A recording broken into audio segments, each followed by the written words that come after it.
death penalty is back. Law and order is back. The streets are being made safe once again. On the public health front, he has launched the nation's first ever commission, the MAHA Commission, Make America Healthy Again, following the historic confirmation of RFK Jr., to finally uncover the true root causes of the public health crisis in this country, the childhood disease epidemic in this country, the spiraling rates of pediatric cancer, and devastating childhood sickness.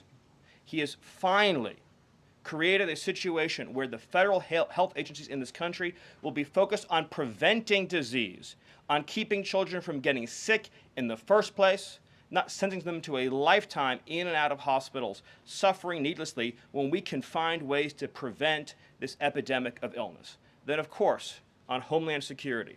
Today, it is officially the law of the land, at the conclusion of the congressional notification process, that 6 Mexican cartels and 2 transnational gangs, Tren de Aragua, or TDA, and MS-13, so 8 organizations in total, are now formally designated as foreign terrorist organizations, which means that every single member of those organizations who operates on U.S. soil is now, as a legal matter, a terrorist, and they will be treated as terrorists.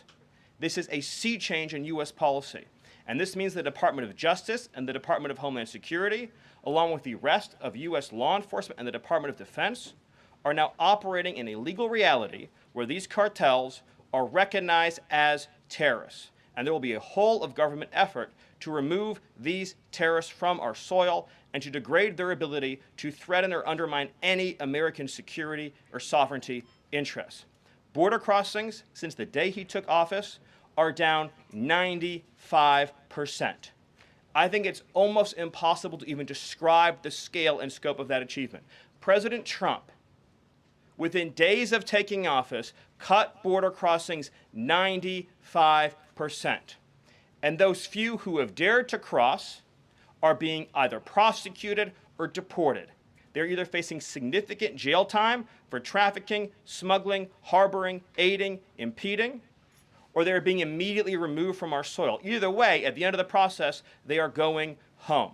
He's re-implemented Remain in Mexico, and he has obtained historic cooperation from foreign countries all around the world in accepting their deportees back. And he has used the United States military to fully seal the southern border with a historic deployment of both active duty and National Guard troops, resumed the building of infrastructure, he has opened up Guantanamo Bay, and he's using military aircraft to carry out deportations all across this country. And ICE is joining with ATF, DEA, and FBI to carry out the largest deportation operation in American history. The criminals are going home, the border is sealed shut, America is safe, sovereign, proud, and free. We are a nation that everyone in the world understands all across this planet. You do not come here illegally, you will not get in, you will go to jail, you will go home, you will not succeed. This is the biggest and most successful change in any area of law enforcement that this nation has ever seen, and he did it in under 1 month. Thank you. Yes. Well, thank you, Caroline. Thank you, Stephen. One of the things that President Trump cares most about is job creation, and it was about 7 years ago I had the honor of joining you in this room for the first time, and it looks like we've created a lot more jobs in the last month. Look at how many people are here. My estimate is about 180, but I didn't count. So thank you. It's really an honor to be back here. I think that I just want to go over a few things and then hand it off to Mike. The first thing is that the president has told us to prioritize fighting inflation. And he had to do that because, as you know, President Biden let inflation get completely out of control. And he did it with policies that made no sense. They made no sense. A lot of times you people say to us, our friends the journalists, why are you doing that? But I like to think, why did they do that? Why did they spend so much money? And then why did the Fed print so much money so that we had inflation as high as we've ever seen since Jimmy Carter?